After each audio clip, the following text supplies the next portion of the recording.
World का आखिरी शहर काशी। पूरी दुनिया से सब छीन लोगे तो सब कुछ तो होगा ही। हर हालत में रोकना ही होगा। नमस्कार दोस्तों, टाइटल देखकर समझ में आ ही गया होगा कि यहाँ क्या बात होने जा रही है। दोस्तों, ट्रेलर आ गया है प्रभास की मोस्ट अवेटेड मूवी कल की मूवी की, जिसकी विजुअल्स पक्का हॉलीवुड मूवी मेकर के दिलों में भी आग लगाकर रखने वाली है।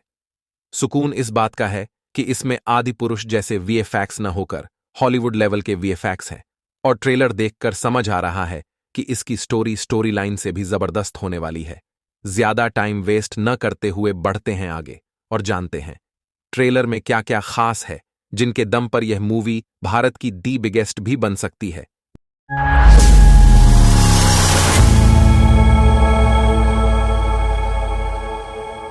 जब ट्रेलर शुरू होता है तो हमें एक आवाज सुनाई देती है जिसमें दुनिया के पहले शहर की बात हो रही होती है। इस दुनिया का पहला शहर। अगर आपने हिंदू धार्मिक ग्रंथों को पढ़ा है तो आपको यह मालूम होगा कि दुनिया का पहला शहर कौन सा है, और वह है काशी। मूवी के इस ट्रेलर में भी सबसे पहले काशी के बारे में ही बात कही है। हमें एक बच्चा दिखाई देता है जो काशी को ही दुनिया का आखिरी शहर कहकर रहा है और कहता है कि इसके ऊपर पानी है। अब यहां समझने वाली बात यह है कि मूवी के अंदर दुनिया एक ऐसे युग में पहुंच चुकी है जहां लोगों को पानी की भी मशक्कत करनी पड़ रही है, यानी कि यह दुनिया एक पोस्ट आपके लिपट्टी वर्ल्ड है। फिर एक बूढ़ा व्यक्ति कहता है कि पूरी दुनिया से सब कुछ छीन लोगे तब ये सब कुछ तो होगा ही। सीधी बात है कि फ्यूचरिस्टिक मूवी में इंसानों को दुनिया का सबसे बड़ा दुश्मन बताया गया है, जिन्होंने नेचुरल रिसोर्सेस को कुछ इस तरह से एक्सेस पॉइंट किया है कि आज उन्हें थाना बढ़ रहा है। शानदार इन कैरेक्टर के बीच गौर करने वाली बात यह है कि यहां किसी भगवान की बात हो रही है जिसे उसके सोल्जर सुप्रीम यासीन कहकर बुला रहे हैं। आगे सीन में वही बच्चा अमिताभ बच्चन के कैरेक्टर यानी अश्वत्थामा से कहता हुआ नजर आता है कि पता है आप कितने लोगों को बचा सकते हो। फिर बोल्ड आवाज में अश्वत्थामा रक्षा करने वाले किसी एक अकेले इंसान की बात करता है और उसके हाथ में वही मणि होती है जो उसने कृष्ण भगवान के दिए हुए श्राप के दौरान अपने मस्तक से निकाल दी थी। आगे दो कैरेक्टर 6000 साल पहले की बात कर रहे हैं और कह रहे हैं कि वह शक्ति वापस आ रही है जिसे 6000 साल पहले देखा गया था, और यहीं पर एक बूढ़ा इंसान रोशनी आने के समय की बात कह रहे हैं। मुझे लगता है कि महाभारत काल की बात हो रही है, लेकिन यहां एक बात क्लियर नहीं हो रही है कि यह पावर कौन सी है, मतलब बुरी है अच्छी है। महाभारत के समय बुरी और अच्छी दोनों शक्तियां एडजस्ट करती थीं।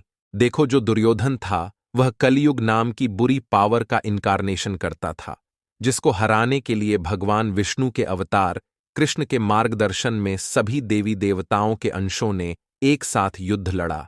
जब जब बुरी शक्ति हावी होती है तब तब भगवान विष्णु धरती पर अवतार लेते हैं, और इस मूवी का कॉन्सेप्ट इसी के अराउंड घूम रहा है, और शायद तभी तो इसका टाइटल भगवान विष्णु के फ्यूचर में होने वाले इनकारनेशन कल्कि के ऊपर रखा गया है। बताया जाता है कि महाभारत में दुर्योधन के अंदर परिवर्तन होकर कलियुग फ्यूचर में मोर पावरफुल काली पुरुष बनकर दोबारा से वापस लौटेगा, जिसका संहार करने के लिए भगवान विष्णु कल्कि रूप में अवतार लेकर उससे युद्ध करेंगे। माना तो यह भी जाता है कि काली पुरुष इतना पावरफुल होगा कि भगवान कल्कि उसे अकेले नहीं लड़ पाएंगे, और हनुमान जी, अश्वत्थामा जैसे कई चिरंजीवी की जरूरत पड़ेगी। ट्रेलर में वैसे तो हनुमान जी या किसी पौराणिक चिरंजीवी को नहीं दिखाया गया है, इसमें अश्वत्थामा को जबरदस्त प्लेस दी गई है।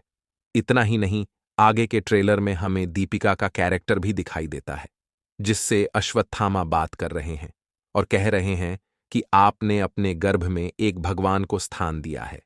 एक और बात जो यहां पर क्लियर होती नजर आ रही है वो है भैरवा यानी कि प्रभास का। इस मूवी में भगवान न होना मतलब कोई और ऐसा कैरेक्टर भी है जो प्रभाव से भी सुप्रीम है और वो अभी जन्म लेगा। इस ओर हिंट कर रहा है कि इस मूवी के और भी पार्ट आ सकते हैं। एक बात आपने ध्यान दिया? अरे दीपिका पर नहीं भाई, अमिताभ बच्चन के कैरेक्टर पर। दरअसल जो मणि अश्वत्थामा ने सालों पहले निकाल दी थी वो अब उसने फिर से अपने मस्तक पर धारण कर ली है, और अब वह युद्ध के लिए तैयार है और ना जाने कितने लोगों को एक साथ पटकने दे रहा है। अब होती है प्रभास अन्ना यानी कि भैरवा की एंट्री, जो अपनी सुपरकार बिज्जी से बात करते हुए किसी कॉम्प्लेक्स के बारे में चर्चा कर रहा है, और यही 1 मिलियन यूनिट्स की बात हो रही है। यूं तो इस मूवी में प्रभास, अमिताभ बच्चन, कमल हासन और दीपिका जैसे बहुत से शानदार कैरेक्टर हैं। ट्रेलर और टीजर में यह मूवी काफी ज्यादा सीरियस लग रहा था, और मुझे लगता है कि मूवी के अंदर की दुनिया इन्हीं यूनिट्स पर चल रही है। रही बात प्रभास की तैयार मूवी में, वो खुद के लिए ही जीने वाले व्यक्ति के तौर पर दिखाई देने वाले हैं, जिनका मानना है कि दुनिया में बस एक ही साइड होती है और वो है खुद की साइड। इस दुनिया में बस एक ही स्वर होती है, और दूसरा कहता है जो भरवा को हीरो मानता है और उसे अपने साथ जोड़ने की बात कर रहा है। इसके बदले में भैरवा को यूनिट चाहिए। दीपिका से बात करने वाले भैरवा के बारे में मैंने खुद नहीं सोचा था कि उसे भी कोई पटकनी दे देगा, पर न जाने कौन उसे उठाकर पटक दिया।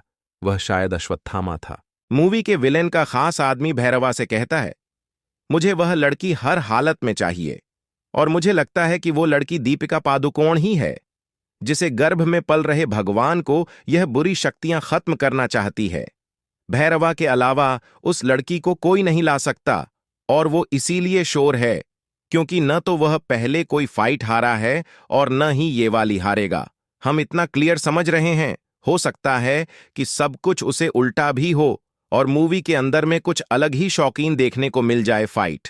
तो भैरवा बहुत ही तगड़े तरीके से लड़ रहा है, और अश्वत्थामा की भी दाद देनी होगी जो बूढ़ा हो गया है, पर ताकत इतनी है कि सुपरकार बुच्छी से भी फुल स्पीड में आ रहे प्रभास तक को एक लात से रोक दिया। अब यह भी क्लियर नहीं है कि मूवी कितने फ्रेंच ओपन हैं, मतलब कुछ आर्मी देखी है, पर यह समझ नहीं आ पा रहा है कि उनमें कौन सी दीपिका और अमिताभ बच्चन भी कैरेक्टर का साथ दे रही है और कौन नहीं। भैरवा बने प्रभास का लड़ाई बहुत ही भीषण होगी, और खुद दीपिका को नहीं मालूम है कि जिसने अभी तक अपनी पहली सांस नहीं ली है, वह इनकी आखिरी सांस का कारण कैसे हो सकता है। आपका इसके अंदर भी विलेन के लिए आकाशवाणी हुई होगी कि दीपिका के गर्भ में पल रहा बच्चा तेरी आखिरी सांस का कारण बनेगा। यह कुछ वैसा ही है जैसे श्री कृष्ण के टाइम पर हुआ था। मलतब की कंस के लिए आकाशवाणी हुई थी कि देवकी और वासुदेव का 8वां पुत्र ही तेरी मृत्यु का कारण बनेगा। वैसे कंस को देवकी को ढूंढना नहीं पड़ा था, और इस मूवी के अंदर दीपिका और उसके अजन्मे बच्चे के लिए तगड़ा हंट चल रहा है। आखिरकार ट्रेलर का एंड आ ही जाता है, और यही एक नए युग की शुरुआत है। और ऐसा मैं नहीं बल्कि ये कहना है मूवी के मेन विलेन का, जो कोई और नहीं बल्कि कमल हासन साहब है।